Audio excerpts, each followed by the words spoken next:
Kung ang maling desisyon ang tanging paraan para mabigyan ng magandang buhay ang pamilya mo, pipiliin mo ba ito? Ito ang kwento ng isang misis na OFW na dahil sa tukso at pangangailangan, pinili ang bawal na pag-ibig sa piling ng kanyang among Arabo. Nang gabing iyon, hindi na tumanggi si Maricar. Matagal siyang nakaupo sa kama, nakatitig sa sobre ng pera na iniabot ni Karim. Ilang linggo na ang nakalipas. Ang halagang iyon ay halos katumbas ng 1 taon na sahod ng ordinaryong empleyado sa Pilipinas. Para sa pamilya ko, para sa mga anak ko, paulit-ulit niyang bulong habang pinipilit kumbinsihin ang sarili. Maganda si Maricar.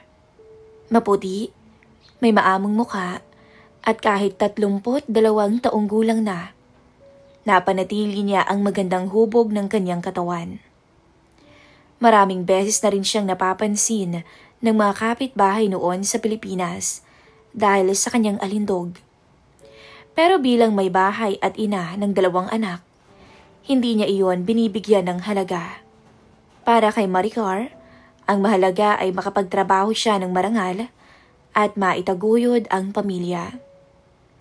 Maayos naman ang buhay nilang mag-asawa noon ng mister niyang si Leo. Kung hindi lang na aksidente ito nung nagtatrabaho pa ito bilang Grab driver sa Maynila. Sa kasamaang palad, hindi na ito nakabalik pa sa trabaho dahil nawalan ito ng isang binti sa operasyon. Dahil sa pangyayari, no choice silang mag-asawa, kundi si Maricar ang magtatrabaho at si Leo naman ang magbabantay sa mga bata. Nakapag-apply si Maricar bilang domestic helper sa Middle East matapos magtiis ng ilang buwang proseso. Nang makarating siya sa bahay ng kanyang among Arabo, agad siyang namangha sa laki ng villa. Puting-puti ang mga pader, malawak ang bakuran, at halos puro marmol ang sahig sa loob. Ang kanyang amo ay si Karim, isang Arabo na nasa edad 40 mahigit. Matangkad ito, kayumanggi ang balat at may tikas na tindig. Hindi kagapuhan sa pamantayan ng Pilipina, pero mayaman at may kapangyarihan sa lipunan. Sa unang linggo pa lamang ng paninilbihan ni Maricar, napansin na niya ang kakaibang katahimikan sa bahay.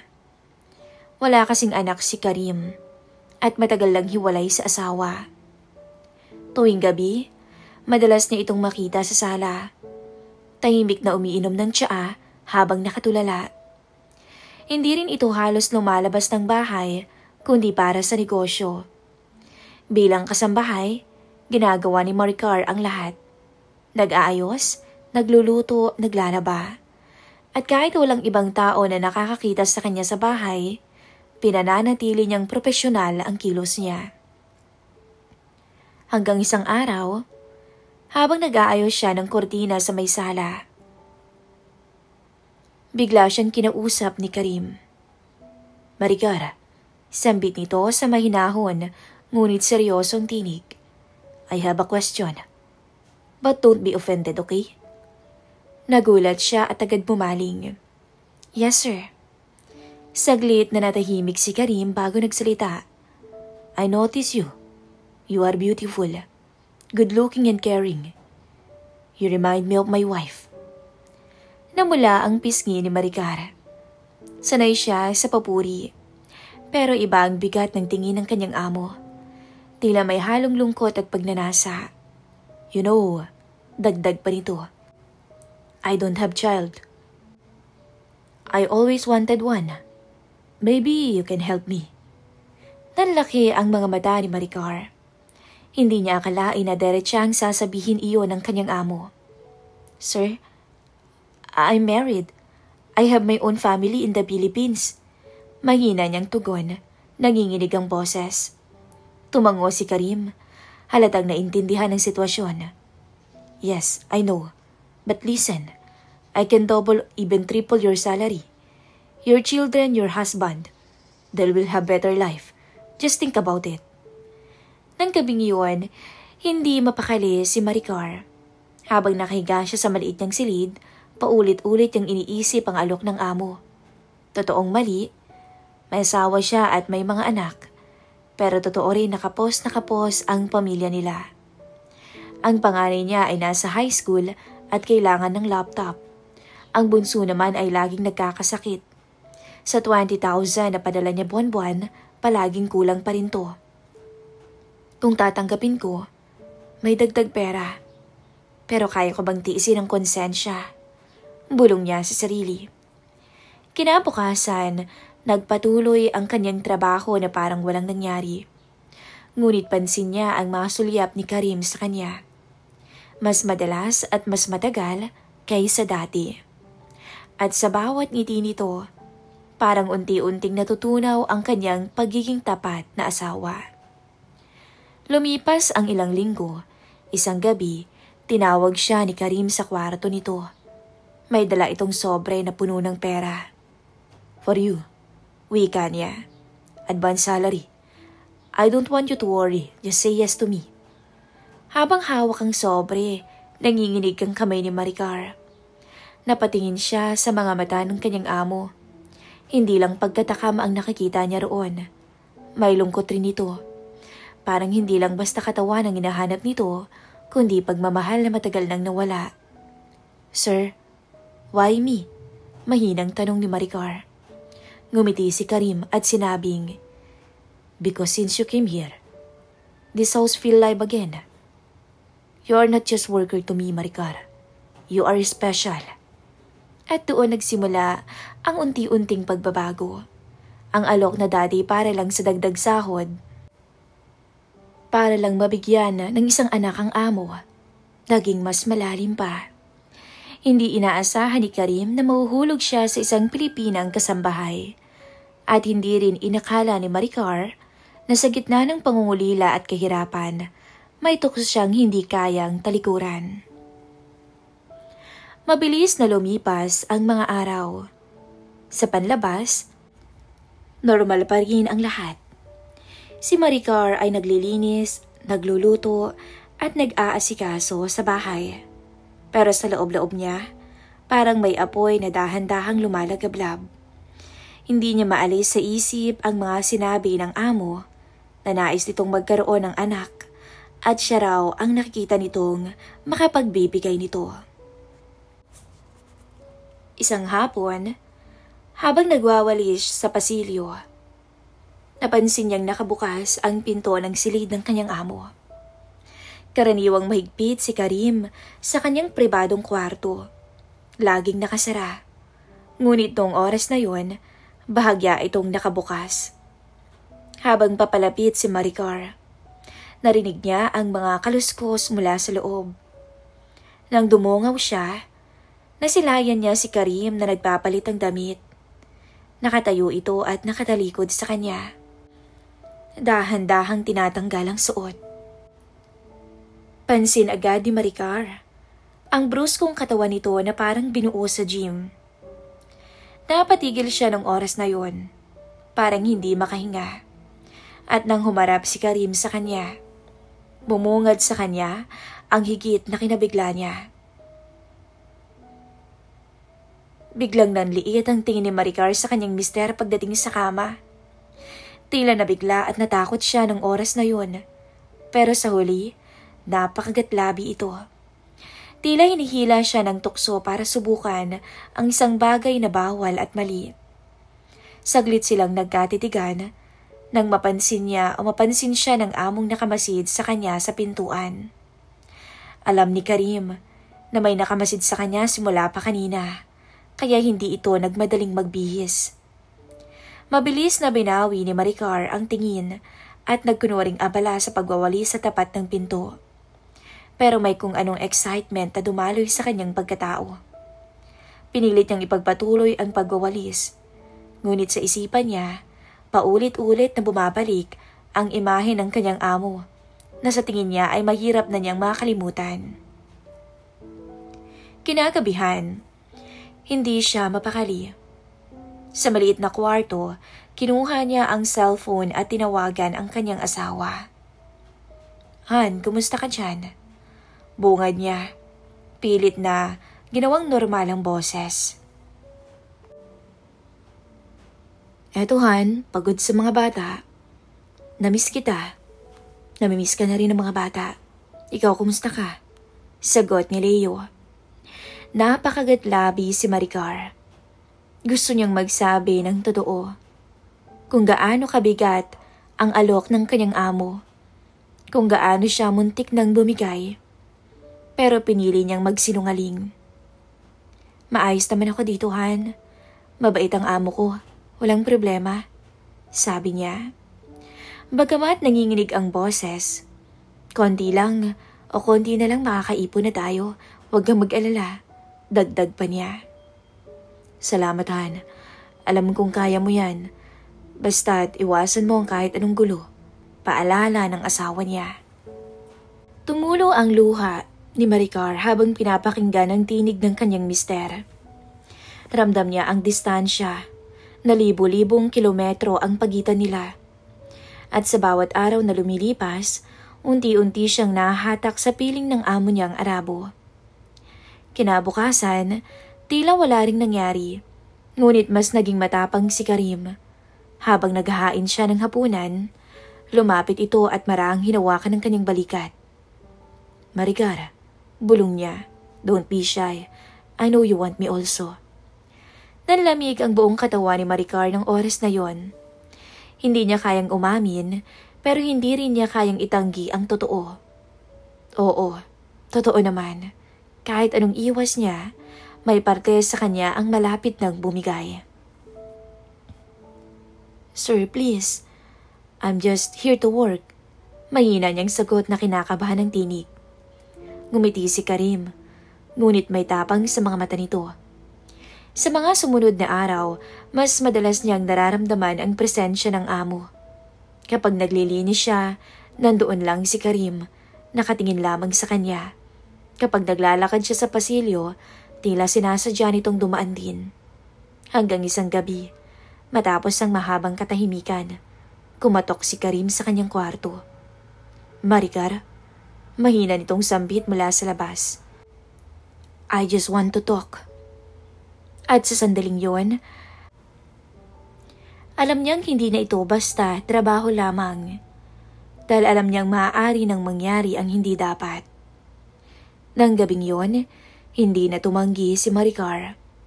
Matagal siyang nakaupo sa kama. Nakatitig sa sobre ng pera na iniabot ni Karim ilang linggo na ang nakalipas.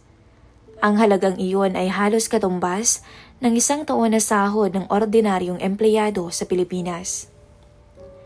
Para sa pamilya ko, para sa mga anak ko, paulit-ulit niyang bulong habang pinipilit kumbinsihin ang sarili. Nang muling kumatok si Karim, hindi na siya nakapagsalita. Binuksan niya ang pinto at tumitig dito. Sa unang pagkakataon, pinayagan niya ang sarili na mahulog sa kasalanan. Pumikit na lang to ng tuluyang dumapo ang halik ni Karim sa labi niya, pababa sa katawan niya. At doon nagsimula ang lahat. Isang gabi na naging simula ng paulit-ulit na bawal na kasunduan. Ngunit hindi lang pera ang naging dahilan para kay Maricar. Unti-unting natututunan niyang hanapin ang presensya ng amo. Sa bawat yakap nito, ramdam niya ang kumpiyansa at init. Sa bawat tingin nito, ramdam niya ang kasapikan at kakaibang pag-aalaga. At iba si Karim sa kama, kumpara sa asawa niya. Mas dominante at walang kasawaan sa kanya. Isang lalaking malayo sa mister niyang si Leo na kahit mahal niya ay di niya maiwasang manliit dito simula nung may mangyari sa kanila ng amo. Minsan, habang nakahiga siya sa tabi ni Karim matapos muling may mangyari sa kanila, bumulong to. You are mine now, babe. I will take care of you. Don't worry about anything. Hindi na siya nakasagot. Alam niyang sa puso niya, may parte ng nabihag ng kanyang amo. Isang gabi, Habang nakalak ang kanyang kwarto, tumawag si Leo mula sa Pilipinas. Pinilit niyang sagutin yun kahit kabado. Han, kumusta ka riyan? Tanong ni Leo. Okay lang ako, Han. Busy lang sa trabaho. Sagot ni Maricar. Pilit na pinapakalma ang boses. Ngunit, maya-maya, sa likod niya, andun na si Karim. Pumasok ito. Niyakap siya mula sa likuran at hinahalikan ng kanyang balikat. Pinipilit niyang mag-focus sa boses ng asawa. Ngunit habang nagsasalita si Leo tungkol sa mga anak nila, lalong naging mapusok si Karim at hindi na siya tinantanan. Han, namimiss ka na ng mga bata. Lagi nilang tinatanong kung kailan ka uuwi. Dagdag pa ni Leo. Napakagatlabi si Maricar. Sa kabilang linya, pamilya niya ang nag-aabang at sabik sa pagbabalik niya.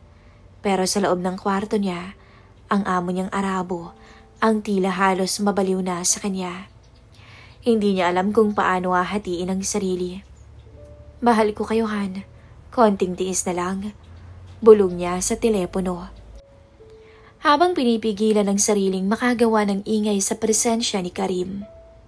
Nang ibaba niya ang tawag, halos maiyak siya. Hindi niya alam kung galit ba siya sa sarili o tuluyan ng nadala sa sitwasyon. Lumipas ang mga buwan. Mas naging madalas ang namamagitan sa kanila ni Karim.